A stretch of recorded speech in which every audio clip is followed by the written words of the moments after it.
Hey everyone, welcome. And today we are going to discuss regarding Addison's disease, a very important topic for all the exams. So, what is Addison's disease? Addison's disease is a primary adrenocortical insufficiency. Now, let's go ahead and start sharing the content. Just a second.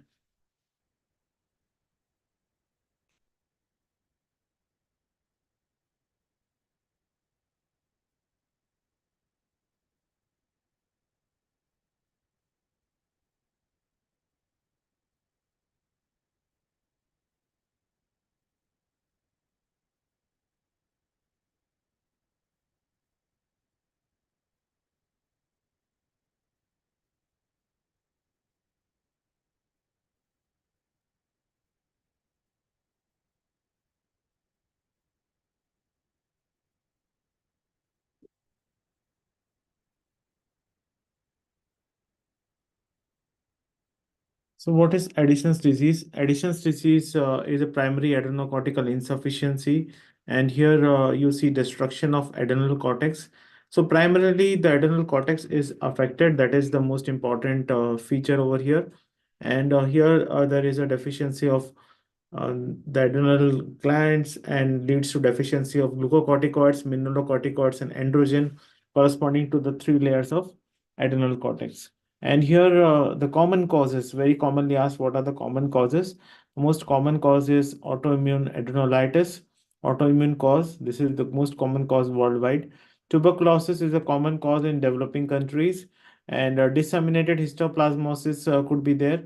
Fungal cause, disseminated cytomegalovirus, which is common in some infections like AIDS, some primary adrenal tumor, and metastasis to adrenal gland, that is from lung cancer. These are the common causes of Addison's disease. So Addison's disease means primary adrenal insufficiency.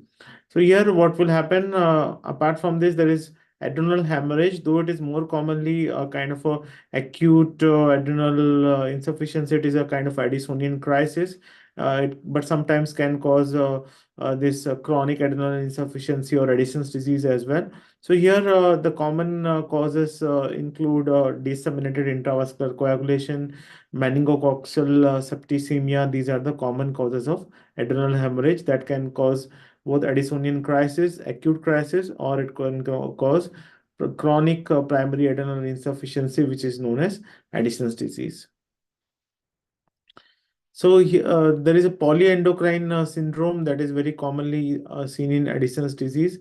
So endocrine disorders that are very commonly associated, and this commonly accounts for autoimmune adrenalitis. And here there are two type of polyendocrine syndrome. Type 1, in which there is a hypoparathyroidism, and there is a 22q11 mutation of AIRE gene that is being seen over here. So this is rare, but more common is association with various other autoimmune diseases like Hashimoto's thyroiditis, Graves' disease, premature ovarian failure, and there are various HLA type like DQ2, DQ8, and DRB1 044404. These are being implicated in this polyendocrine syndrome. So most commonly, important thing to remember that this autoimmune adrenalitis is associated with other autoimmune conditions, other autoimmune disorders as well. So other organs are also affected. Hashimoto's, Graves, and all are very common associates. And as you can see over here, an image of adrenocortical tuberculosis, where you see the area of necrosis and some giant cells. And here you see the normal adrenal gland, and here you see the dense inflammatory infiltrate. So this is tuberculosis of adrenal gland, which is a common cause of adrenal insufficiency in developing countries.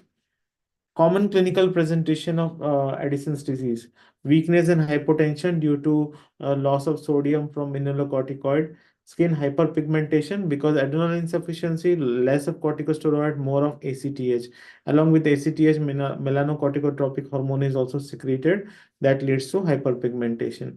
Lab findings: hyponatremia, there is hyperkalemia, and there is metabolic acidosis also being seen. There is a hypoglycemia is noted, ACTH is increased, cortisol level is low, and the patient also has eosinophilia. The treatment that has to be done is steroid replacement, and the treatment of underlying cause has to be done. So these are the common causes of Addison's disease, and these are the management that is being done. So we discussed the management and the common causes, and also the lab findings, the diagnostic modalities in Addison's disease. So adrenocortical insufficiency, Addison's disease, is the primary adrenal insufficiency. There are secondary and there are tertiary adrenal insufficiencies as well.